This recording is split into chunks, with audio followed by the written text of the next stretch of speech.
Okay, I don't know if you hear me or not, Donna, but if you're there, whatever, go ahead, do your thing. I was going to say, if they're muted, can she hear you?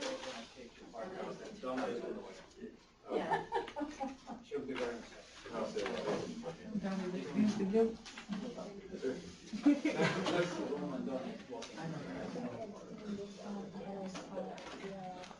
Bad etiquette. What's bad etiquette? Representation on the etiquette. So, yeah. If y'all want to close your computers, you don't need them for this portion of it.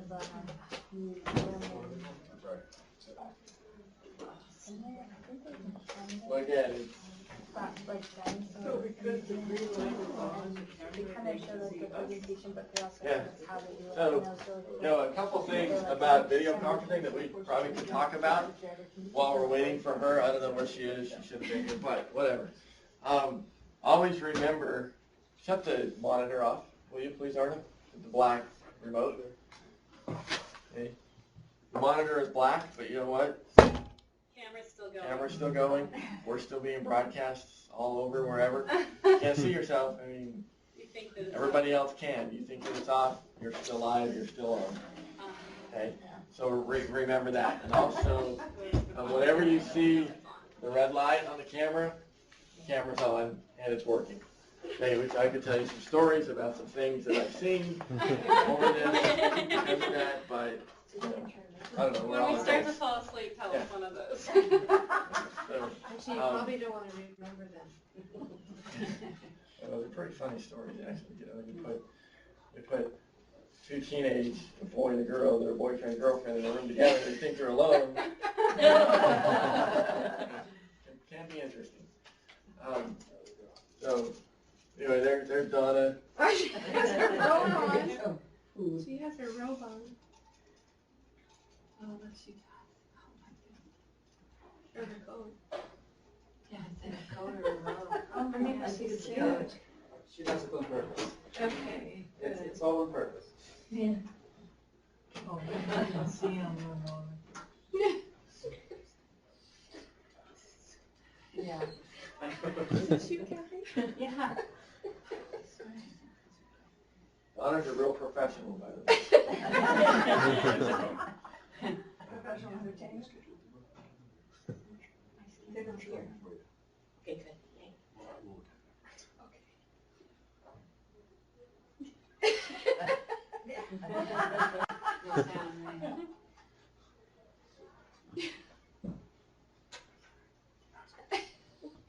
Oh, rats, I forgot to unmute the mic. Let me fix that.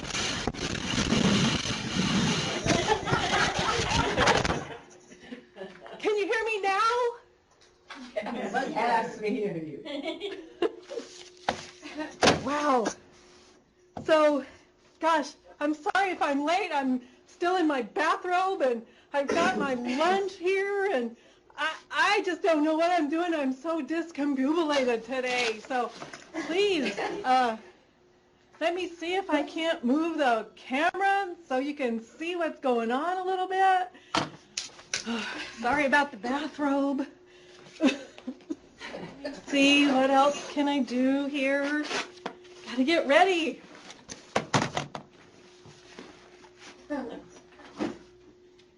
Wow. Oh, lunch. All right. I think I'm ready to go now. Oh, what? Hey. Oh, hey, wait. Let me mute. Okay. Hey, is now a good time? I needed some personal advice. Sure. So I will. Be careful. I muted the mic, so we're okay. They Okay, can't so hear they you. can't hear me. No, Okay. they can't hear you. So I went to this party. It was an awesome party last night, but I drank way too much and I threw up all over their house. So I don't know, should I send them a sorry note, or do you think they're going to invite me to another party? They probably won't invite you. Why not? I didn't mean to. It's not my fault they served the drinks so strong. Well, gosh, I think that you might want to pay to have their carpet cleaned. Oh, okay. Yeah, I can probably do But, you know, that. I really need to get back to this. Can I get a I'm doing raise? some weird kind of conference. See those people back there? That guy on the back lawn. It's just strange. And I don't like how he dresses. Why But is he looking at they us? can't hear us because we're muted. So Okay, it's good. okay. Oh, I know that person. They're terrible. Good luck with All that. right. Well, let me unmute. Oh crap! We're unmuted. Never mind. We love you all. I have to go. Oh, you better go.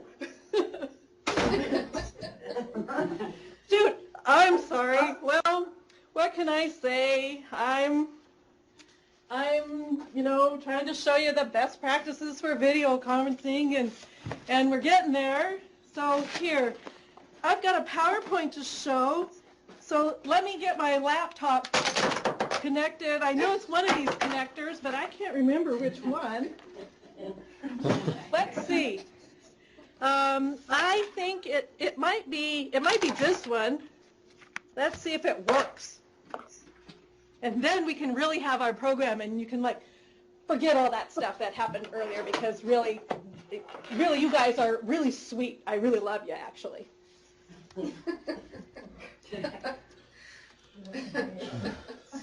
So here we go. Let's see. I've got some really good stuff. Nope, that's not right. Let's try this one.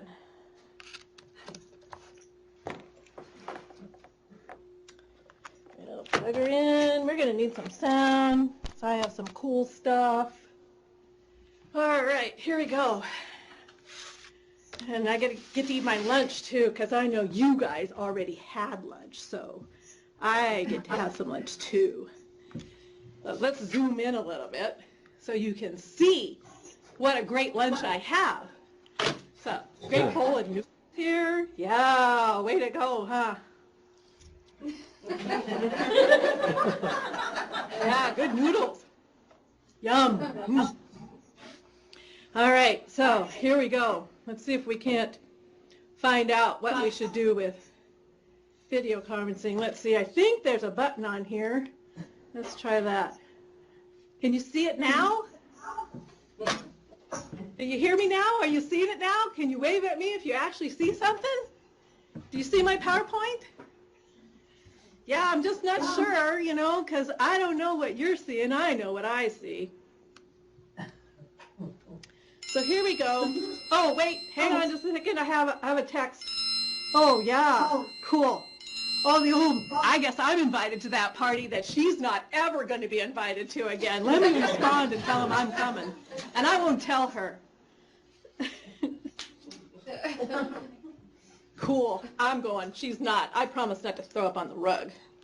All right, so here we go. We have video conferencing do's and don'ts online with libraries. I want you to see my jammies. All right, so hopefully you can read this just fine, because I spent a lot of time on this, so I want to make sure you can read it. All right, so moving on. All right, so here's a list of all the stuff you need to remember when you're in a video conference, and make sure and write down all this stuff really quickly, because the slide's just going to disappear in a moment. I don't have any control over that.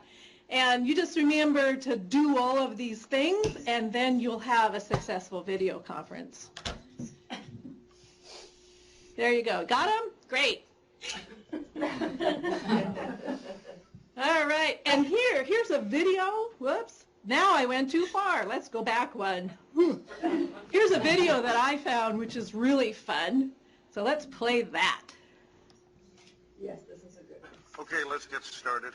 Everybody have a copy of Morgan's agenda. Mine's coming. Looks good. Hey, Sally, I'm not getting anything in here. Wait a second. I don't think Morgan's on. Okay, let's wait for her.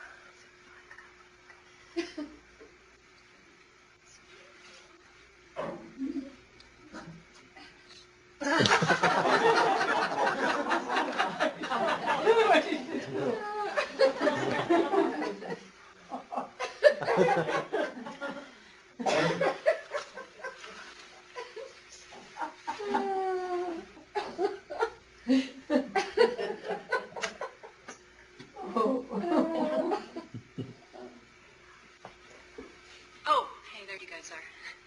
I'm sorry, technical issues. What, with your bra?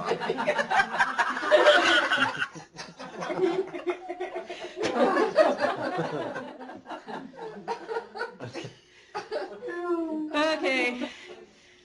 That's about all I can take of sitting here in this robe because I'm sweltering. Fleece lined. I can't take it anymore.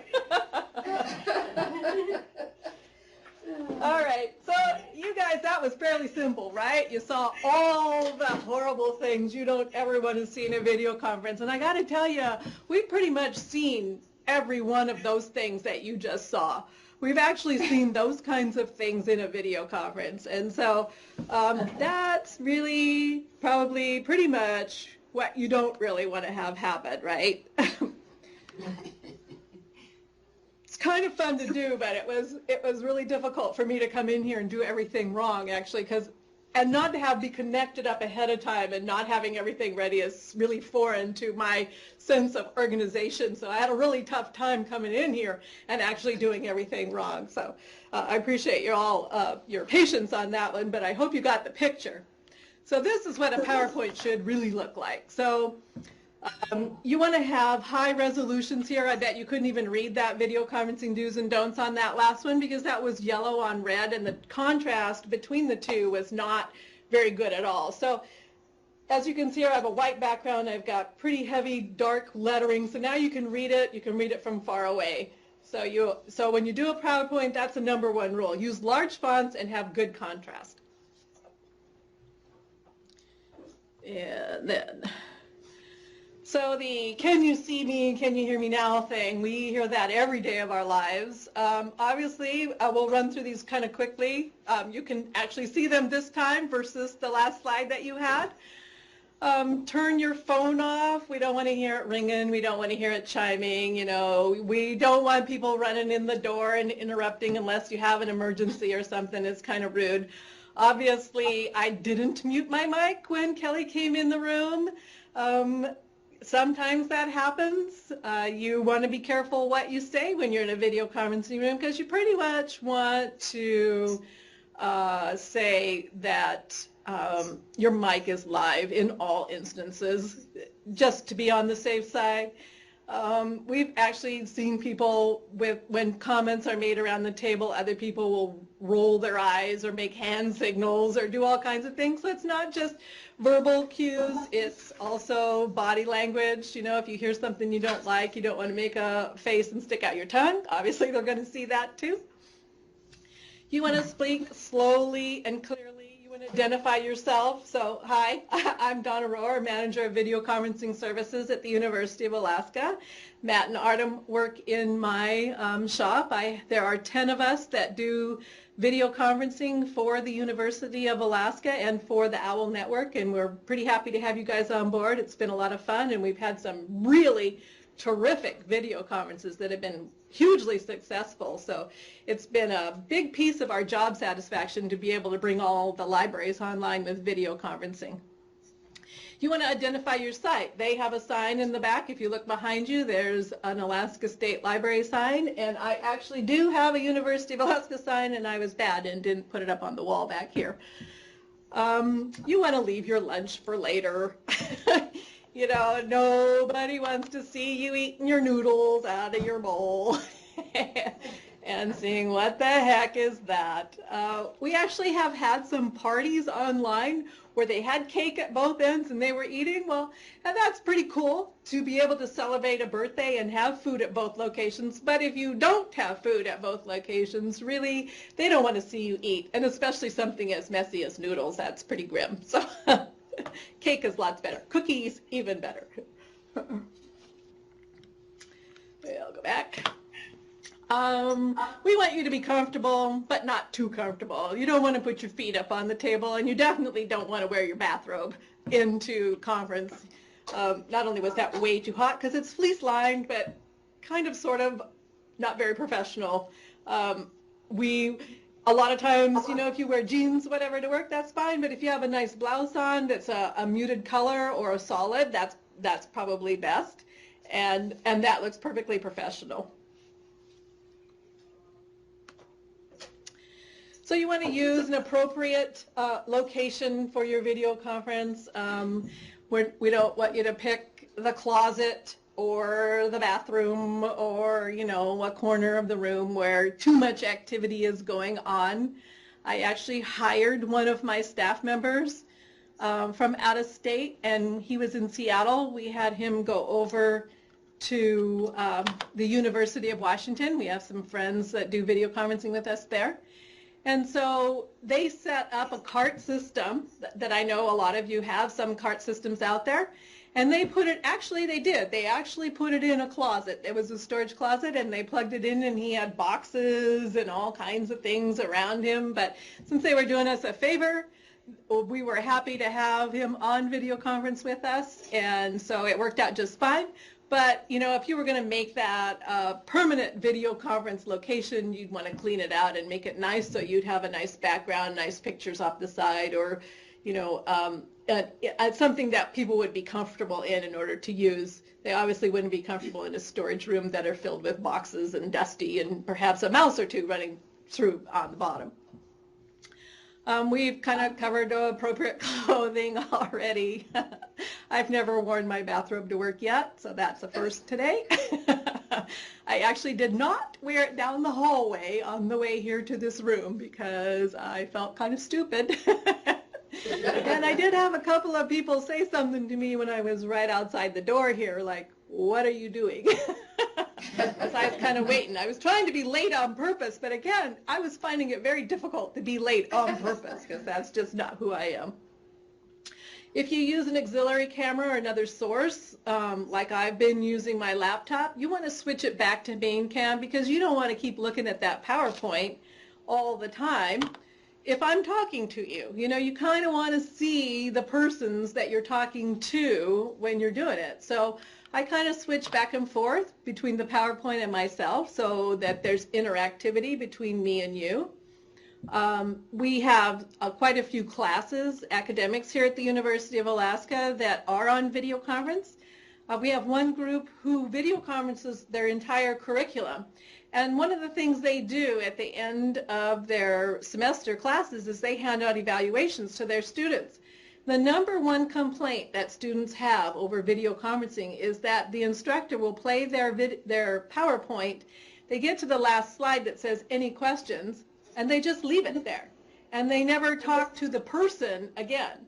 So for the rest of the conference that may last for another 30 minutes worth of question and answer period, they're never seeing a person. They're only seeing the last slide that says any questions. So you want to be sure in a video conference that you're coordinating your efforts between your slides, your PowerPoint, your document camera, or any other peripheral that you have attached to your video conference and the people that are actually in it. That way everyone feels connected to each other at the same time. Sometimes the documents that you have are quite intense and you have more that you needed to convey than what you can put on a PowerPoint slide. Then it's always a good practice to send those necessary documents out ahead of time. A lot of people here at the university tend to use Excel spreadsheets, and those don't show up well on video conference because there's just too many cells, they're too small. It can't be read on a small monitor, especially since I know some of you also have EX60s and EX90s in your libraries. That's a little bit of a smaller screen than what you have in front of you right now. So if your customer or yourself are doing a PowerPoint or have some documents to need to convey and they all have a lot of information on them, it's best to send them out via email or mail or some other way that will get those documents to your participants ahead of time so that they can follow along and still see what's happening. So I'm not going to play that YouTube again. We will give you the URL so you can take it home and show it again if you'd like. It's kind of an old one, obviously funny. We want to avoid backlighting back here. If there was a light behind me, if I had a window with a camera pointing directly at me and a window right directly behind me, and you can see some of the lights up there at the edge, that would be called backlighting. And what it does is the camera and the iris focus in on the brightest thing in the room. So it says, oh look, there's sunlight behind this person that's really bright, and I'm going to focus on that.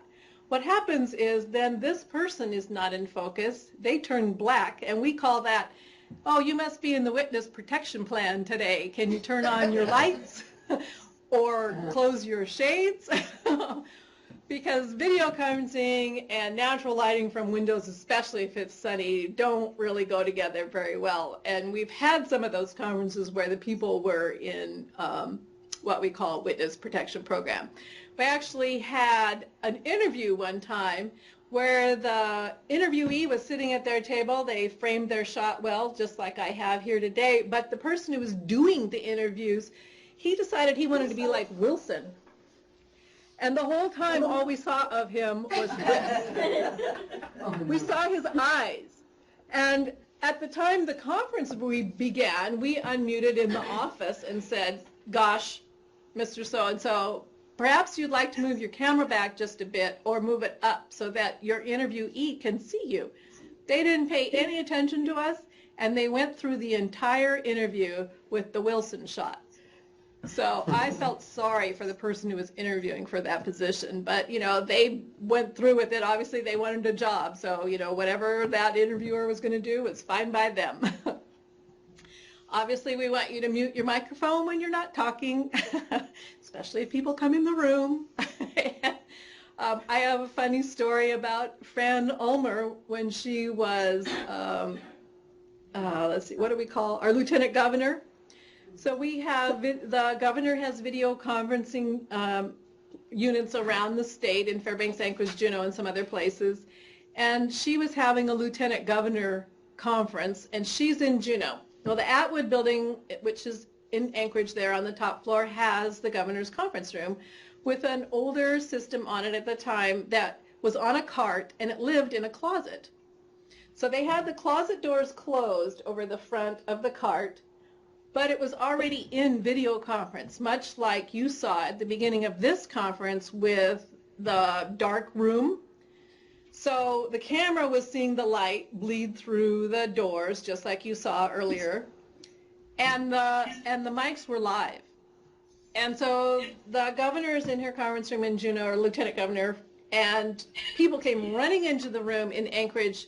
And one gentleman in particular was using every four-letter word you've ever heard of, and then some. So he didn't know it because he hadn't opened the doors on the closet yet or turned the monitor on. And like Shane was saying earlier, that you're in conference even if your monitor is off.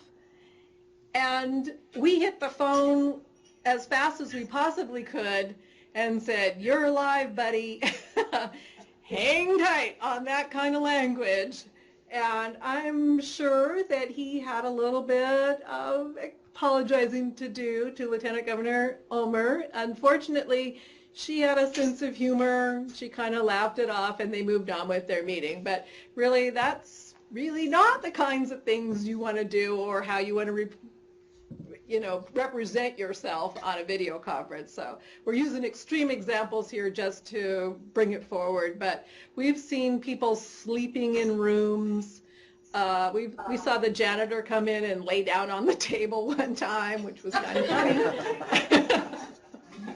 funny. We've also had some serious things happen with connectivity. In one particular instance, we had legal counsel come down to my office and asked if we had recorded that previous conference and what did we see, because apparently somebody had reported something to the police of something that happened at another site. So I was really happy that I had not recorded that conference and that I had disconnected my endpoint right away, so I didn't see anything. I didn't have to answer for it, so I was pretty happy about that.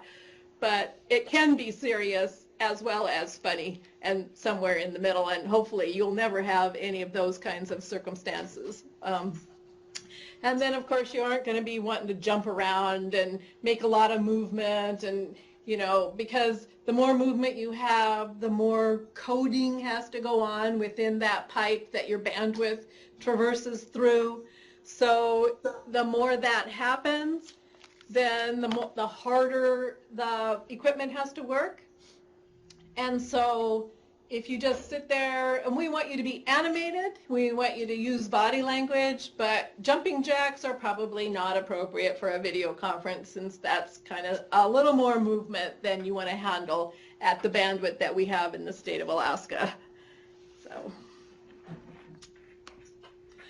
So I want to thank you for seeing my new PowerPoint and dressed in appropriate clothing and using appropriate mic and camera usage. Because if we see your hand up there on that camera, we're probably going to yell at you over the video conference. So we're like, don't touch that camera. So of course we're going to want you to use your remote control or your touch panel that you have to move your camera so that we aren't going to have those kinds of issues. So now it's time for you to interact with me because that's what video conferencing is about. What suggestions do you have that you saw of things that happened earlier today that you would not be doing in a video conference? Woohoo, go for it. We're live. Donna, I'm here in the back waving my hand. I don't know whether you can see me or hear me.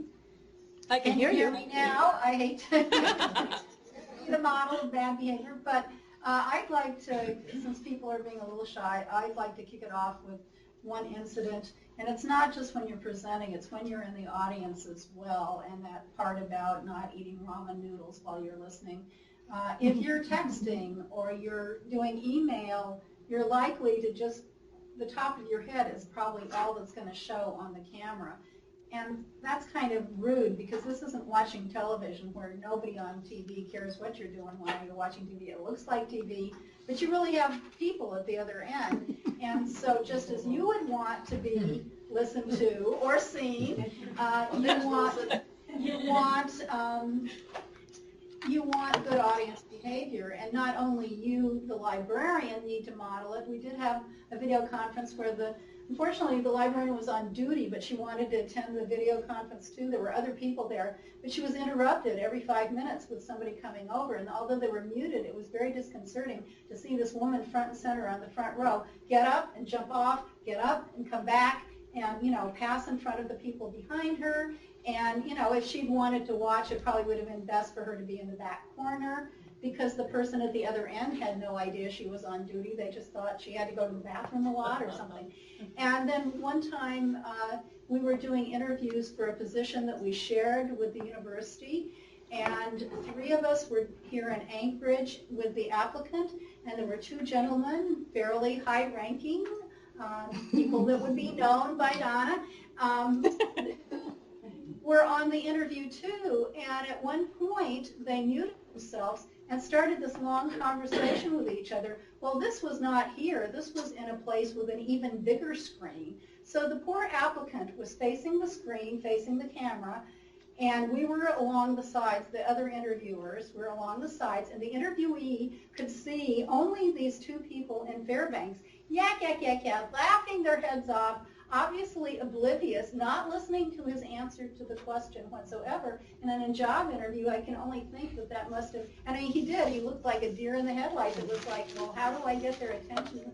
Is this going to count against me? How are they going to score this answer for me if they're obviously not listening to it? And you just forget because you're on television behavior, and the television doesn't know what you're doing. But, so those are 2 examples of audience behavior that might be distracting, or 3 examples of audience behavior. Absolutely. And honestly, it's perfectly acceptable for you or anyone else in the video conference if you're needing another site who's being disruptive with whatever the reason is, whether it's muting the mic or doors or people jumping up and down or someone's clicking their pen.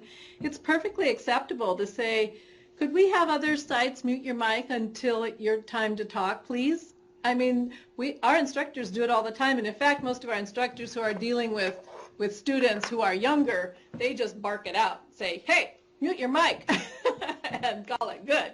Well, we're not going to probably do that in a library situation because you have patrons and customers, and you're going to be a little more polite about it, but it's okay to do that. Sharon, can you stand up, please? Sharon, you will stand up. I would stand up right there next to Sue. She's looking scared. No, I just want to point out that we talked about our clothing. Clothing is Yeah. very Right, Donna, and then if we moved a lot, Yeah. maybe we could really get. lots of bright colors, lots of this and that going on. Not generally a good practice for video conferencing. Thank you, Sharon. Well, you could have had, welcome, you could have had Kathy up too. with No, her- in fact, I could have put myself with this. And this Jenna structure. down there with her Zebra stripes. zebra stripes, Yeah, yeah. but I already had you two on, so it was easier. And Larry, oh, well, I think the color combination. I did I was notice- actually going to make fun of Matt and his beard, but I didn't see him in the picture, so I thought I'd make fun of Shane back there against the wall instead. We gotta make sure we're not paying him for this time right here. He's monitoring our conference, I believe that might be what he's doing.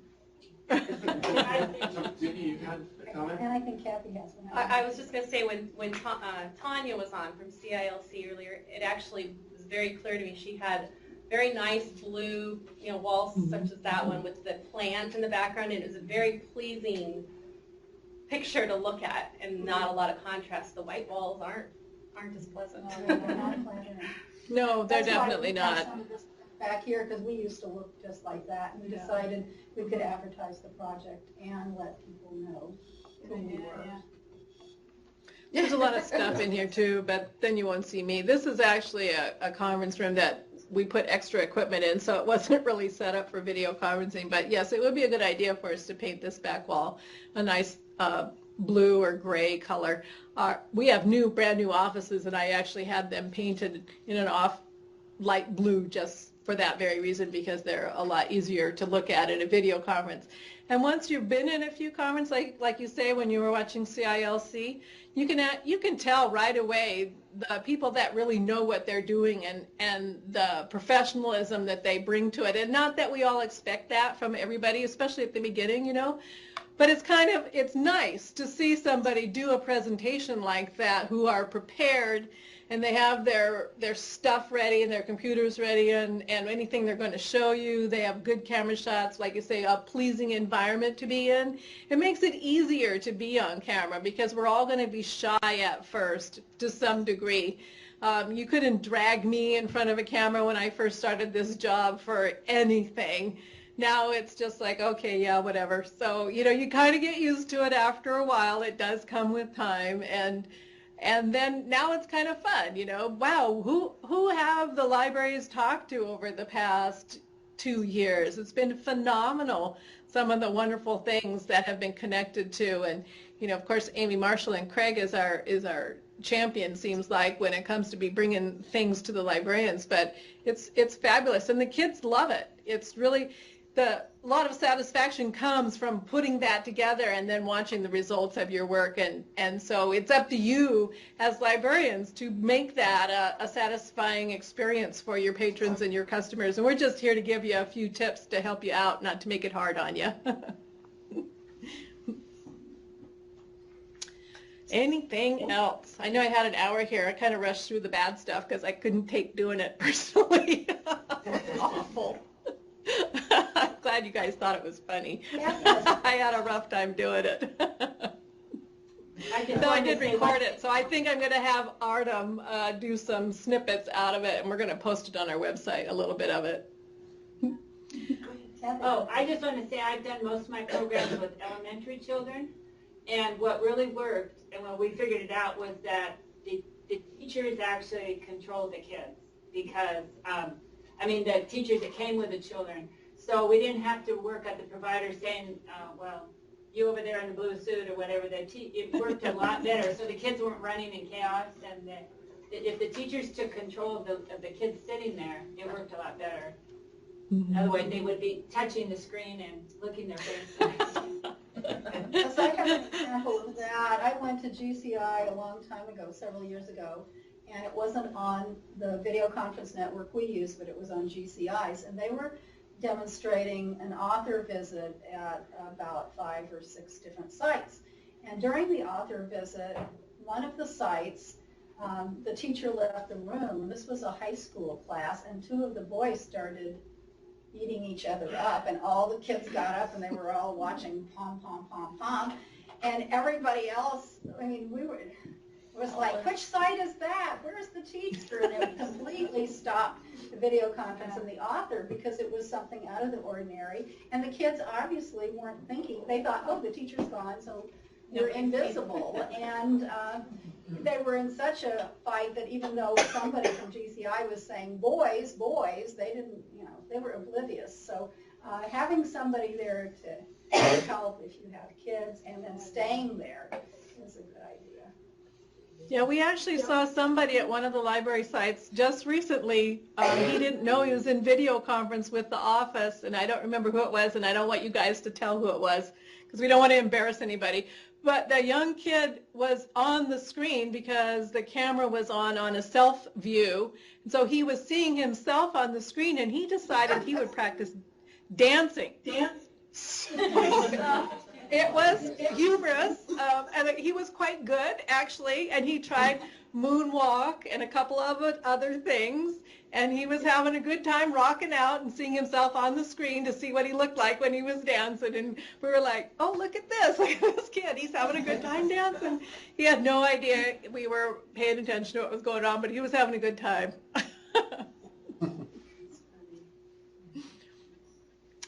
Yeah, it's kind of like I tell my staff when I have new people and they're training to be the technician in the office.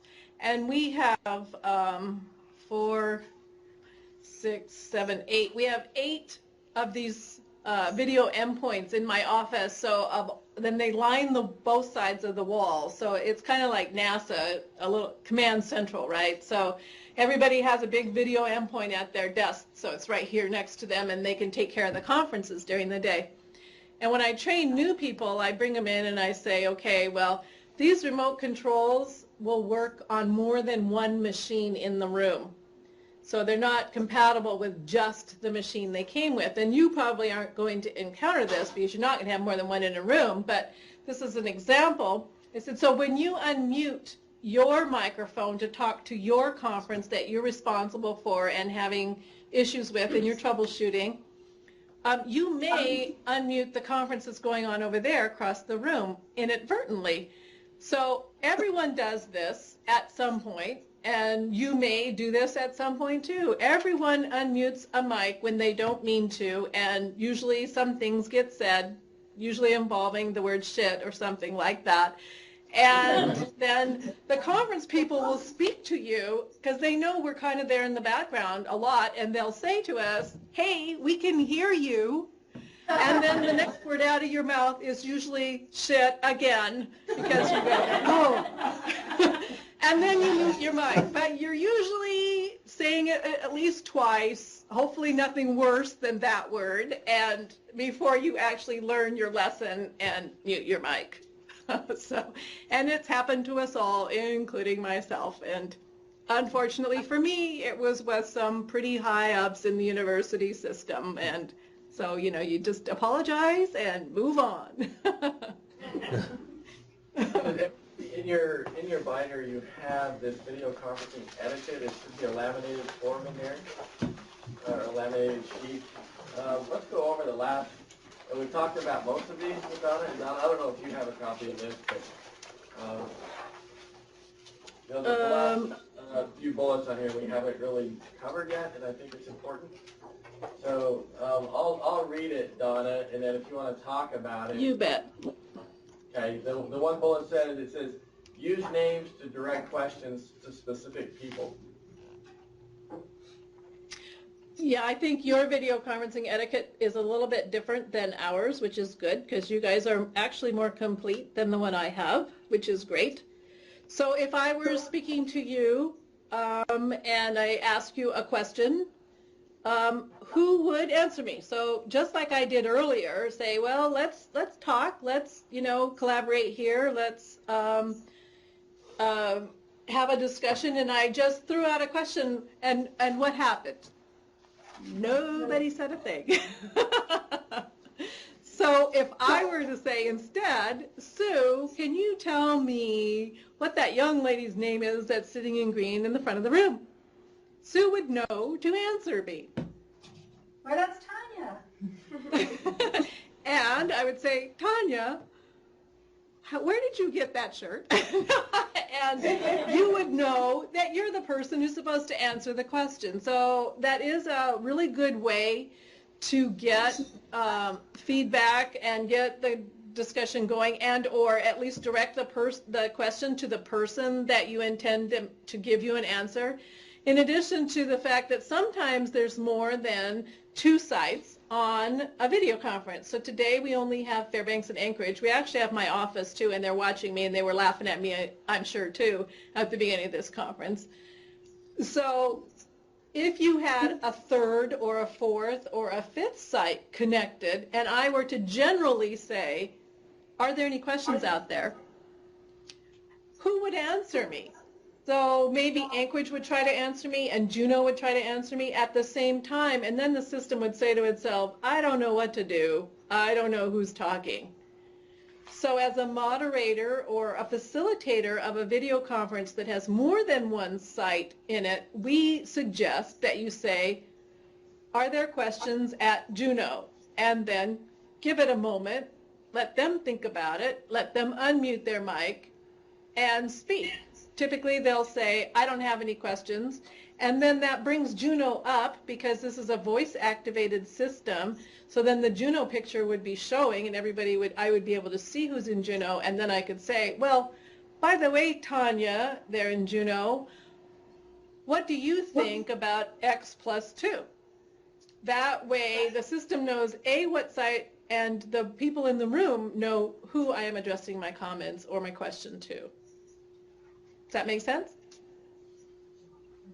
And you know, Let's see what else Donna, is don't you think it's good if there aren't too many people to just everybody announce their names, themselves by name at both ends, if it's not a huge crowd? Because we were in Barrow and we participated in a video conference with a woman at a museum in Pittsburgh, and she was talking about Arctic cultural history and environment, and she was talking to people from the North Slope of Alaska, and I don't think she quite got it, because just looking at a video conference room in Barrow, it could be any place in Alaska, and so about 3/4 of the way through, people were not being very interactive, because first of all, she was used to doing it with 4th graders, not adults, so a little bit of it was, that she was aiming at a little bit her usual audience, and we were all well past 21,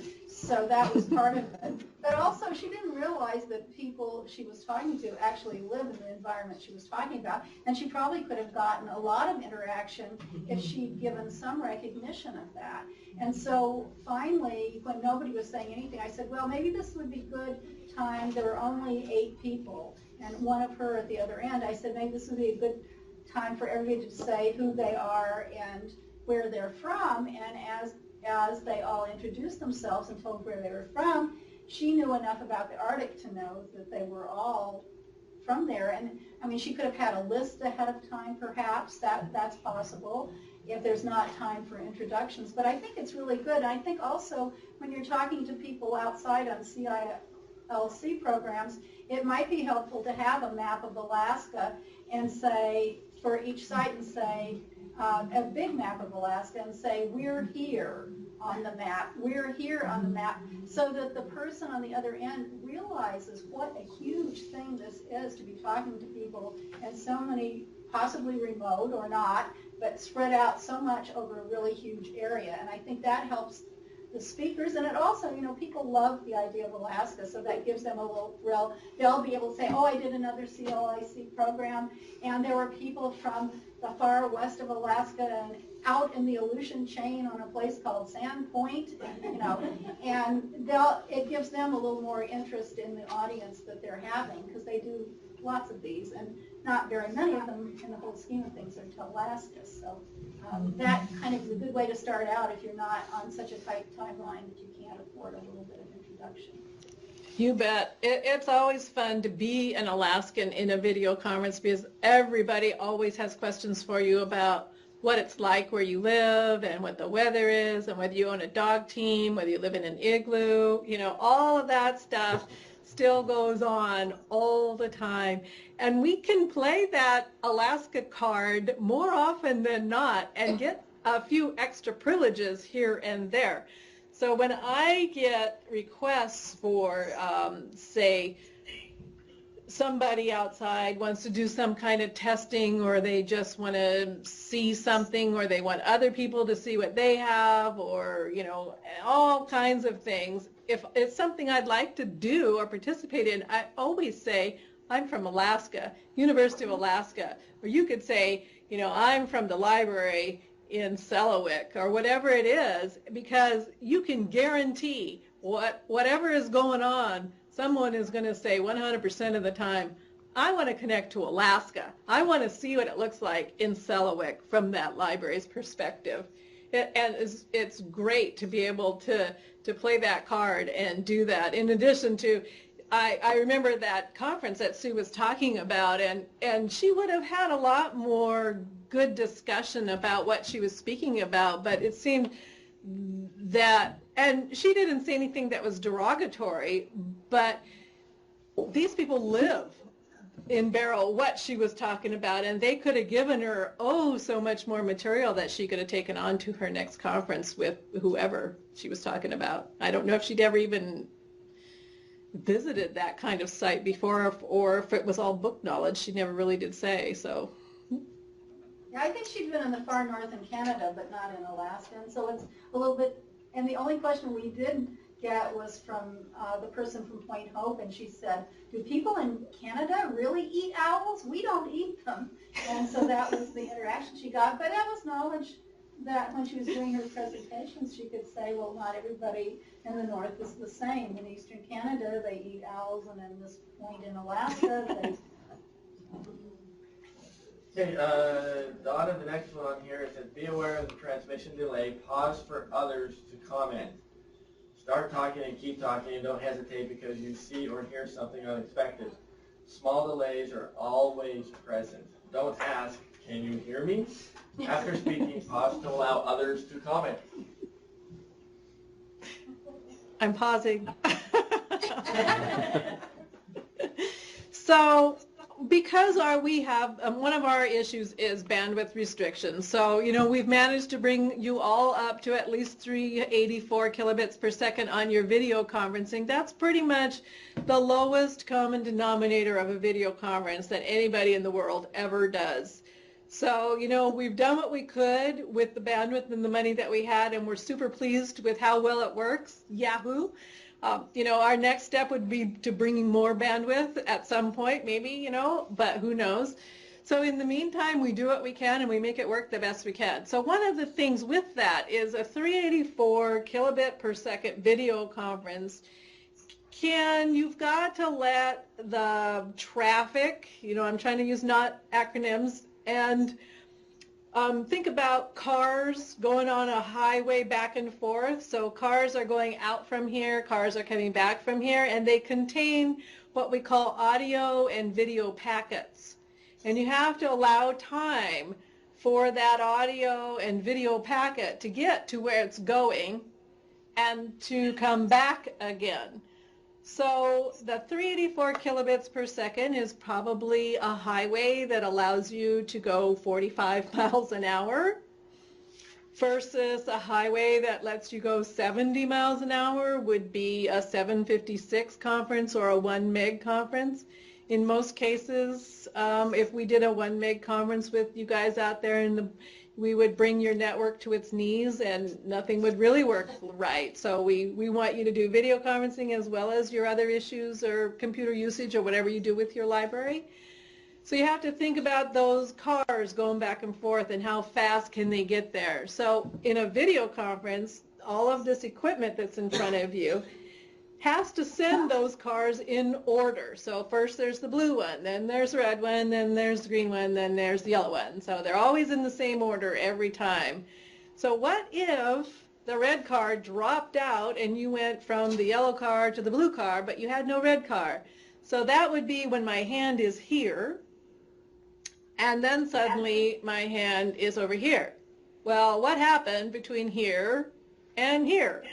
So if I was talking, you would have lost not only all the motion between here and here, but all the words too. So it would be like, well, Susie went to town, bought bread, and came home. Well, what happened between went to town and bought bread? So the cars have to stay on the road in order, and they can only go as fast as we build your conference. So with that being said, because we're at the slower speeds, we do allow a little extra time when you're done talking to let those cars go, and then start up your conversation on the other end. Does that make sense?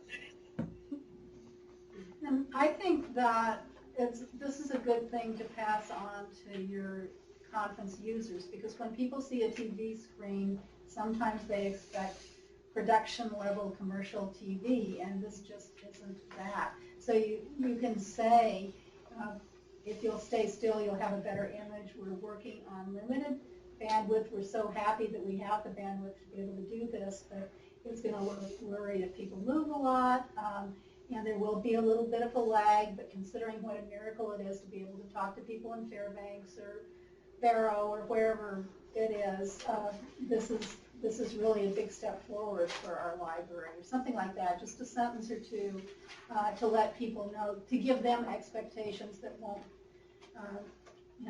so they won't be saying, why is the picture blurry? Can't you do anything about it? Do you have it in focus? Is our camera in focus? And you can just explain what Donna just did, just very briefly. And sometimes our cameras need a little help in focusing too. So sometimes it's the iris in there, and you can use, it's going out and in and out and in, and sometimes it has a little difficulty in the focus. And the one thing you can do to give it a hand is to use your zoom method, either on your remote or on your touch panel, and zoom it in and zoom it out and give it a little bit of an assist. It kind of gives it a little boost to, okay, here's what I'm supposed to be looking at, and here's the light level, and here's the sound, the movement level, and these are the colors that I need to see, and it kind of gives it a little boost in and out. And once you do that, if it's still a little blurry, then it's not anything we can do about it. It's the amount of bandwidth we have to do this absolutely fabulous program. But you can, it also shows, that you've tried to do what a patron has asked. You're responsive to a request. Okay, let me try to zoom it in and out, give it a little bit extra. The only other thing would be to drop your call and reconnect it, hoping for a better connection on the network, and sometimes that does work too. But for the most part, we have this fabulous program. It's running at 384 kilobits per second, which is a minimum level for video conferencing, and we're happy to have it, and we're happy to offer it to your patrons. Donna, everybody here today has either an EX60 or an EX90, so they don't have the remote. But to focus the cameras on those small units, is there a setting on the touch panel. Okay. So there's a button that says Control Camera. You press it. Another menu pops up, and you can zoom in or zoom out. And you can do it only with the X90. X60 doesn't have any camera control. So there's no focus? No. Okay, and the last bullet on here, Donna, and you were very good at this in your little entry today. It says, small noises can be distractions. Avoid shuffling paper, covering the microphone, tapping fingers, clicking pens. These noises are easily picked up by their microphone and transmitted to viewers. So what we like to say is, this is a voice-activated system. So if we had a third entity in the video conference, and there were 3 of us, so say there's Fairbanks, Anchorage, and Juneau, and we're full screen, so we don't have it tiled up like we call it sometimes Hollywood Squares or Brady Bunch. We can tile them all up so you can see everybody at once, or we can make each individual one full screen, and then whoever speaks last is who comes into your screen. So speaking is the ultimate way of doing things, but if somebody is coughing, so if Juneau started to cough or pound on the table or ruffle their paper or click their pen or whatever, or make noise, on the table, that would leave the speaker, say it was me in Fairbanks, and it would switch over to Juneau because the system doesn't know the difference between noise and talking. It just knows there's something going on in Juneau. and suddenly they don't see me anymore and they don't hear me anymore because now the picture has switched to Juno. So we call it voice activation. It's really noise activation, and that's one of the reasons why we ask people to mute their mics. Everybody mute your mic at the beginning until it's time to talk, and then unmute, and that way your moderator or your presenter or your lecturer isn't interrupted with other people just making noise, the normal noise of being a human being in a room. You know, you're not going to keep people from coughing or moving their chairs or rustling their papers or moving around a little bit. That's who we are. I used to have an instructor who said you could only sit for as long, your mind could only absorb as much as your butt could stand. In other words, you know, you got to get up and move around every once in a while. So that stuff's going to happen. So it's best to just mute your mic from the beginning until it's time to interact, and then unmute and have fun and go for it. But those other noises will really impact a video conference with what's being said and what's being done. Donna, is it possible, I think it is, but I think I know the answer, but I'm not sure. Is it possible when you have a special guest speaker or an author or some dignitary that you're broadcasting to a few other libraries, that you could just have it so that there would be the single screen while the person was actually doing your presentation, and you wouldn't have the sites and the audiences all in view until it was time for questions and answers or something at the end, and then you could switch off and go back to the regular mode? Is that correct? That is true. It's on the software, it's called Making a Site Important, and it gets a little crown in the upper corner like you're king. You know, only you gets to be seen because you're the important king. It's a manual entry. So the technician would say, okay, this is the important site, and make that manual entry within the software. And then when it's time to do discussion, that person would have to be paying attention either in the video conference or get a phone call or a text message from someone that says, now we're ready for interactivity. Again, that's a manual entry to take the important setting off and then allow for the interconnectivity, so the discussion to take place. Because the office does so many video conferences in a day, we can't be in all of them to make that happen. But for OWL, in the beginnings of your big boom of video conferencing that you're going to have, you know, we're happy to do that for you. Because Artem and Matthew right now are in every conference that we have, and so they're making sure things are going right. Any other questions for Donna? Anybody want to report something weird in a video conference since you've had more questions? I love good stories. Hey, Sharon is that one. Actually, we had a video conference with a class in, the author was reading a book, a small kid's book, to a group of second graders. And in my group, I had all preschoolers. And so the preschoolers were more interested in jumping around on the chairs and going up and touching the screen.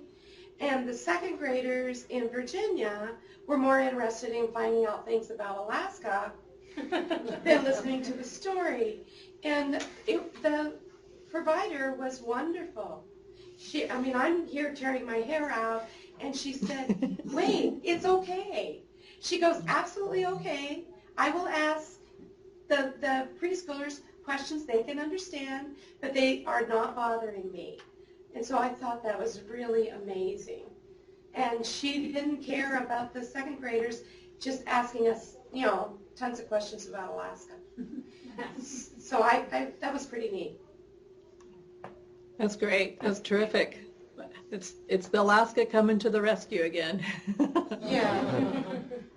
And because these people are looking at the big screen but have EX90s or EX60s at home, is it true that because of the smaller screen, the resolution is actually better, or the pictures look generally better on the smaller screen than these big screen TVs?